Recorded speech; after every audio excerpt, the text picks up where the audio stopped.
Hi friends, நாம் இன்றைக்கி என்ன வீடியோ பார்க்க போகிறோம் அப்படின்னா என்னோட மந்த்லி பட்ஜெட் பிளான் வீடியோ தான் பார்க்க போகிறோம். என்னோடய ஹஸ்பண்டோட சேலரி பார்த்திங்க அப்படின்னா மாதம் வந்துட்டு 15,000 பார்த்திங்க அப்படின்னா எங்கள் வீட்டுக்கார் வந்துட்டு வீக்லி ஒன்ஸ் தான் வந்துட்டு சேலரி கிரெடிட் ஆகும்.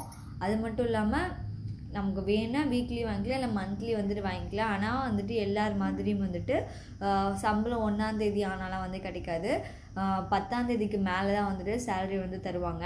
ஸோ அதனால தான் நான் வந்து லேட்டாக வந்துட்டு போஸ்ட் பண்ணுறேன். இப்போ வந்துட்டு என்னோடய பட்ஜெட் வந்து பார்த்திங்க அப்படின்னா 15,000 தான். இதில் பார்த்திங்கன்னா நான் எந்த மாதிரிலாம் ஃபேமிலியை ரன் பண்ணுறேன், ஃபேமிலி வந்து இந்த 15,000 வந்துட்டு நாங்கள் வந்து ரெண்டட் ஹவுஸில் தான் இருக்கோம். அது மட்டும் இல்லாமல் அந்த 15,000 நான் எப்படி சேவ் பண்ணுறேன், எப்படி வந்துட்டு பட்ஜெட் போட்டு வீட்டை வந்து நடத்துகிறேன் அப்படின்ற வீடியோ தான் இது வந்து நான் எதுக்காக போஸ்ட் பண்ணுறேன் அப்படின்னா, சம்பளம் குறைவாக இருந்தால் கூட அதுலேயே நம்மளால் வந்து நிறையா வந்துட்டு சேவிங்ஸும் பண்ணலாம்.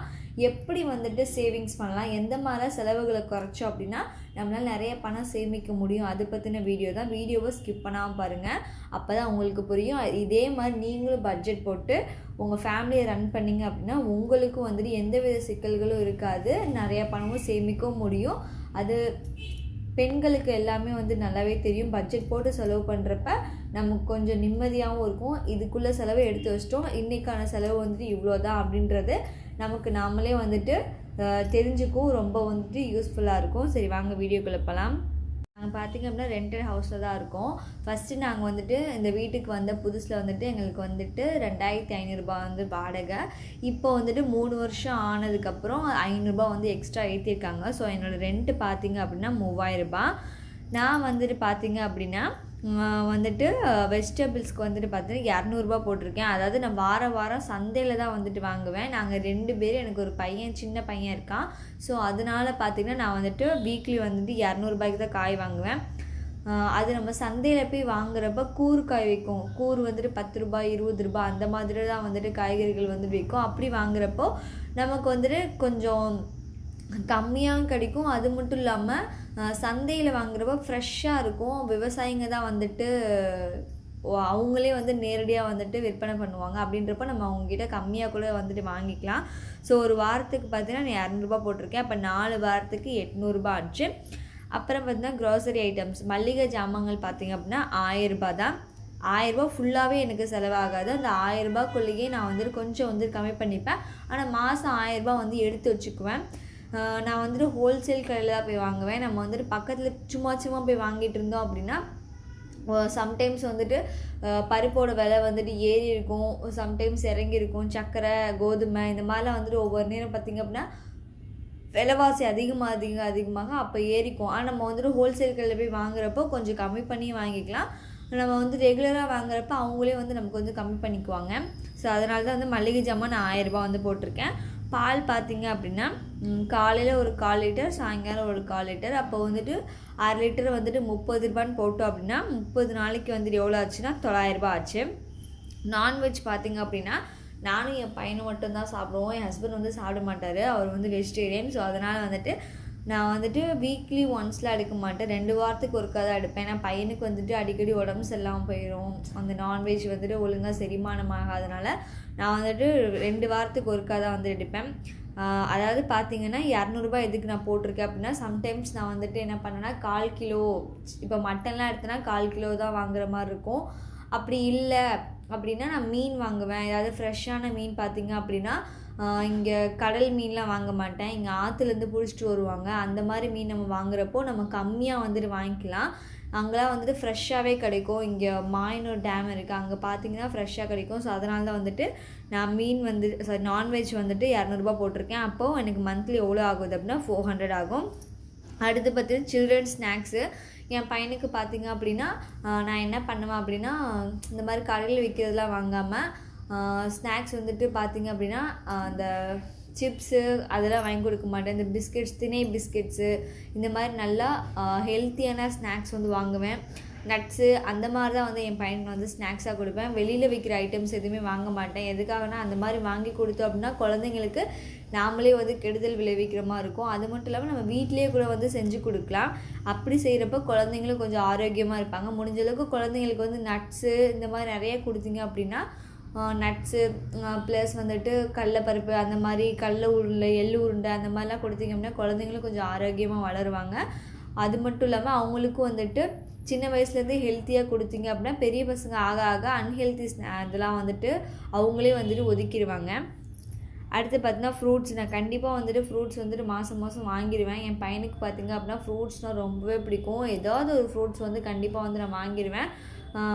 அப்படி வாங்கி கொடுக்குறப்ப அவனும் ஹெல்த்தியாக இருப்பான். அது மட்டும் இல்லாமல் நமக்கும் வந்துட்டு கொஞ்சம் குழந்தைக்கு பார்த்திங்கன்னா அப்படின்னா நல்ல நோய் எதிர்ப்பு சக்தி இந்த மாதிரிலாம் வர்றதுக்கு வந்து நம்ம தான் வந்துட்டு அதிகமாக வந்துட்டு குழந்தைங்களுக்கு சின்ன வயசுலேருந்தே பழக்கணும், இது தான் சாப்பிடணும், இது சாப்பிடக்கூடாது அப்படின்னு. முடிஞ்ச அளவுக்கு நீங்கள் வந்துட்டு வெளியில் விற்கிற தின்பண்டங்களை வாங்கி கொடுக்காதீங்க. முடிஞ்சால் வீட்டிலே செஞ்சு கொடுங்க. அப்படி இல்லை அப்படின்னா நல்லா ஹெல்த்தியான ஸ்நாக்ஸே கடையில் விற்கிது அந்த மாதிரி ஸ்நாக்ஸு ப்ளஸ் வந்து ஃப்ரூட்ஸு இந்த மாதிரி கொடுத்தீங்கன்னா குழந்தைங்களும் ஆரோக்கியமாக வளருவாங்க. அடுத்து பார்த்திங்கன்னா சிலிண்டர். எனக்கு பார்த்திங்க அப்படின்னா சிலிண்டர் வந்து 3 monthsக்கு ஒன்ஸ் தான் நான் வந்து வாங்குவேன். ஏன்னா எனக்கு வந்து 2 பேருன்றனால அந்தளவுக்கு எனக்கு சிலிண்டர் வந்துட்டு யூஸ் பண்ண மாட்டோம். 3 monthsக்கு ஒன்ஸ் வந்து வாங்குவேன். நான் பார்த்திங்க அப்படின்னா என்கிட்ட வந்துட்டு சிலிண்டர் புக்கு கிடையாது, நான் இன்னும் பதிவு பண்ணல. அதனால் நான் வெளியில் வாங்கிக்கிறனால எனக்கு சிலிண்டர் பார்த்திங்கன்னா 1000 ரூபாய் இல்லை 900 ரூபா வந்துட்டு ஆகும். அது வந்து சிலிண்டரோட ரேட்டை பொறுத்து தான் இருக்குது. ஸோ நான் பார்த்திங்கன்னா 1000 ரூபாய் அப்படின்னு போட்டதுனால நான் ஒரு மாதத்துக்கு 350 ரூபாய் அந்த மாதிரி வந்துட்டு எடுத்து வச்சுருக்கேன். அடுத்து பார்த்திங்கன்னா ஆர்டி. நான் வந்துட்டு சம்பளம் வந்த உடனே பார்த்திங்க அப்படின்னா ஆர்டி வந்துட்டு போட்டுருவேன். நான் வந்துட்டு ஆர்டி போடுறது பார்த்திங்கன்னா 2 ஆர்டி வந்து போட்டிருக்கேன். ஃபஸ்ட்டு ஒரு ஆர்டி பார்த்திங்கன்னா இப்போ வந்து கம்ப்ளீட் ஆக போகுது. செகண்ட் ஆர்டி பார்த்திங்கன்னா இந்த 1000 ரூபாய் காசு எழுதுங்க இல்லையா, மகளிர் உரிமை தொகை திட்டம், அதில் பார்த்திங்கன்னா அந்த அமௌண்ட் எனக்கு கிரெடிட் ஆனாலே வந்துட்டு நான் வந்துட்டு ஆர்டியில் வந்துட்டு அமௌண்ட் வந்து போட்டுருவேன். இந்த மாதிரி நமக்கு போகிறனால நிறைய பணம் வந்து நம்மளால் வந்து சேமிக்க முடியும். முடிஞ்ச அளவுக்கு வந்துட்டு செலவு போக சேமிக்காமல் சேமிப்பு போக செலவு பண்ணுங்கள். ஸோ நான் சம்பளம் வந்தோடனே ஃபஸ்ட்டு வந்து அதுக்கு வந்து அமௌண்ட் வந்து எடுத்து வச்சுருவேன் ஆர்டிக்கு. எமர்ஜென்சி ஃபண்டு பார்த்திங்கன்னா 1000 ரூபாய். நம்ம குழந்தைங்கள வச்சுருக்கோம் இல்லையா, ப்ளஸ் வந்து நம்மளும் வந்துட்டு இருக்கோம். எல்லா நேரமும் நம்ம வந்துட்டு உடம்பு நல்லா இருக்கும்னு சொல்ல முடியாது. ஏதாவது ஒரு ஹாஸ்பிட்டல் போகிற மாதிரி இருக்கும். முடிஞ்ச அளவுக்கு பார்த்திங்க அப்படின்னா கவர்மெண்ட் ஹாஸ்பிட்டலுக்கு நம்ம வந்துட்டு போகலாம். எதுக்காக சொல்கிறேன்னா இப்போ நிறையவே கவர்மெண்ட்டில் வந்து நிறைய ஃபெசிலிட்டிஸ் வந்துடுச்சு. நான் வந்துட்டு முடிஞ்ச அளவுக்கு கவர்மெண்ட்டில் பார்ப்பேன். அப்படி இல்லை ரொம்ப வந்துட்டு குழந்த விஷயத்தில் பார்த்தீங்கன்னா ப்ரைவேட்டுக்கு தான் போவேன். எங்களை பொறுத்த வரைக்கும் நான் கவர்மெண்ட்டில் தான் வந்துட்டு பார்ப்பேன். குழந்தைக்கு மட்டும்தான் நான் வந்து ப்ரைவேட் ஹாஸ்பிட்டல் வந்து யூஸ் பண்ணுவேன். ஆனால் ப்ரைவேட்டை கம்பேர் பண்ணுறதுக்கு கவர்மெண்ட்லேயே இப்போ நிறைய வந்துட்டு ஃபெசிலிட்டிஸ் வந்து இருக்குது. எல்லா விதத்துக்குமே வந்து நம்ம வந்து போய் பார்க்கலாம். கவர்மெண்ட்லேயே முடிஞ்ச அளவுக்கு நம்ம வந்துட்டு பார்க்கலாம். அடுத்து பார்த்திங்க அப்படின்னா கோல்டு சீட்டு. நான் வந்து பார்த்திங்கன்னா மாதம் வந்து கோல்டு சீட் வந்து போட்டுருவேன். எதுக்காக அப்படின்னா தங்கம் விற்கிற விலைக்கு வந்துட்டு நம்மளால் வந்துட்டு உடனே வந்து அமௌண்ட்டு கொடுத்து வாங்க முடியும் அப்படின்றதுலாம் கிடையாது. உடனே நம்மளால் அமௌண்ட்டு கொடுத்து வாங்க முடியாது. அதனால் பார்த்திங்கன்னா நான் கோல்டு சீட் வந்து போட்டுருவேன். நான் ஃபஸ்ட்டு ஒரு கோல்டு சீட் போட்டு நான் வந்து நகை வாங்கியிருக்கேன். இது வந்து என்னோடய 2வது சீட்டு. இது பார்த்திங்க அப்படின்னா எத்தனைனா 12 மாதம் வந்து கம்ப்ளீட் ஆகிடுச்சு. மொத்தம் இதோட ஸ்கீம் பார்த்திங்கன்னா 18 மாதம். ஸோ 18 மாதமே வந்துட்டு 2000 ரூபாய் நான் வந்து கட்டணும்.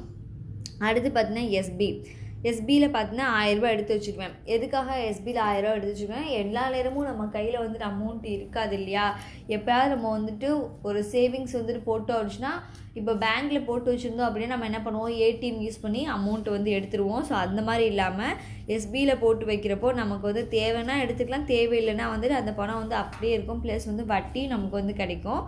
அடுத்து பார்த்திங்கன்னா பெட்ரோல். என் ஹஸ்பண்ட் பார்த்திங்க அப்படின்னா எல்லா நேரமும் வந்துட்டு பைக்கில் வந்துட்டு போக மாட்டார். நம்ம எங்கேயாவது வெளில போகணும் இல்லை அவருக்கு ஏதாவது எமர்ஜென்சி அப்படின்னா பெட்ரோல் வந்துட்டு வண்டி வந்து யூஸ் பண்ணுவார். ஸோ அதுக்காக பார்த்திங்கன்னா நான் மந்த்லி வந்து 1000 ரூபாய் ஒதுக்கி வச்சுக்குவேன். இன்கேஸ் வந்து அவருக்கு தேவைப்படல 1000 ரூபாய் தான் வந்துட்டு பெட்ரோல் போடணும்லாம் கிடையாது. அவருக்கு போயிட்டு மிச்சம் வந்துட்டு ஒருவேளை போடாமல் இருந்தாலும் அந்த 1000 ரூபாயில் எவ்வளோ வந்துட்டு பணம் வந்து மிச்சமாக இருக்கும் அந்த அமௌண்ட்டையும் நான் என்ன பண்ணுவேன்னா எஸ்பியில் வந்து போட்டுருவேன். அடுத்து பார்த்தீங்கன்னா ரீசார்ஜ் பார்த்திங்க அப்படின்னா 2 பேர்த்துக்குமே சேர்த்து வந்து நான் வந்து 900 ரூபாய் போட்டிருக்கேன். ஏன்னா இப்போ வந்துட்டு நான் இருக்க வந்துட்டு பார்த்திங்க அப்படின்னா சிம் ஏர்டெல்லாக இருக்கட்டும் ஜியோவாக இருக்கட்டும் இருக்க வந்து இயர்லி ஒன்ஸ் வந்துட்டு அமௌண்ட் வந்துட்டு இன்க்ரீஸ் பண்ணிகிட்டே போவாங்க. ஸோ இந்த வருஷம் வந்து எவ்வளோ வந்து இன்க்ரீஸ் பண்ண போகிறாங்கன்னு தெரில. நான் பார்த்திங்கன்னா 900 ரூபாய் வந்து போட்டிருக்கேன். கேபிள் பார்த்திங்கன்னா 250 ரூபாய். ஸோ ஓவரால் டோட்டல் எனக்கு எவ்வளோ வருதுன்னா 14,400 ரூபாய் வருது. இதுதான் என்னோடய பட்ஜெட்டு. இவ்வளோ பட்ஜெட் நான் வந்து போட்டுருவேன் மொத்தமாக. ப்ளஸ் வந்து பார்த்தீங்கன்னா மிச்சம் இருக்க அமௌண்ட்டு பார்த்திங்கன்னா 600 ரூபாய். இதை என்ன பண்ணுவேன் அப்படின்னா உண்டியலில் வந்து எடுத்து வச்சுருவேன். நமக்கு வேணால் வந்துட்டு எடுத்துக்கலாம், இல்லை அந்த உண்டியலை வந்து அப்படியே போட்டு லாஸ்ட் மந்த் இந்த உண்டியலை வந்துட்டு எவ்வளோ செய்யுதோ அதை அப்படியே வந்துட்டு எஸ்பியில் வந்து போட்டுருவேன். இப்படி போகிறதுனால நம்மளால் நிறைய பணம் மிச்சப்படுத்த முடியும். அது மட்டும் இல்லாமல் கடைக்கு போகிறப்பெல்லாம் எப்போயாவது சில்லறை காசு கிடைச்சாலுமே சரி, அதையுமே நான் வந்துட்டு என்னோட சின்ன டப்பாவில் வந்துட்டு போட்டு வச்சுருப்பேன். இதுக்கு முன்னாடி பார்க்குற ஃப்ரெண்ட்ஸ்க்கு தெரியும் நான் சேவிங்ஸ் வந்து பண்ணுறது. ஸோ இந்த வீடியோ உங்களுக்கு பிடிச்சிருக்குன்னு நினைக்கிறேன். இந்த வீடியோ உங்களுக்கு பிடிச்சிருந்தால் லைக் பண்ணுங்கள், கமெண்ட் பண்ணுங்கள், உங்கள் ஃப்ரெண்ட்ஸ் அண்ட் ஃபேமிலிக்கும் ஷேர் பண்ணி அவங்களுக்கும் சேமிப்பு பழக்கத்தை சொல்லிக் கொடுங்க. மறக்காமல் பட்ஜெட் போட்டு செலவு பண்ணுங்கள். பட்ஜெட் போட்டு செலவு பண்ணால் மட்டும்தான் எது வந்து தேவை எது தேவையில்லை அப்படின்றத தெரியும். எல்லோரும் பட்ஜெட் போட்டு செலவு பண்ணுங்கள். யாரெல்லாம் பட்ஜெட் போட்டு செலவு பண்ணுறீங்க அப்படின்றத மறக்காமல் கமெண்ட்டில் சொல்லுங்கள். தேங்க்ஸ் ஃபார் வாட்சிங் ஃப்ரெண்ட்ஸ்.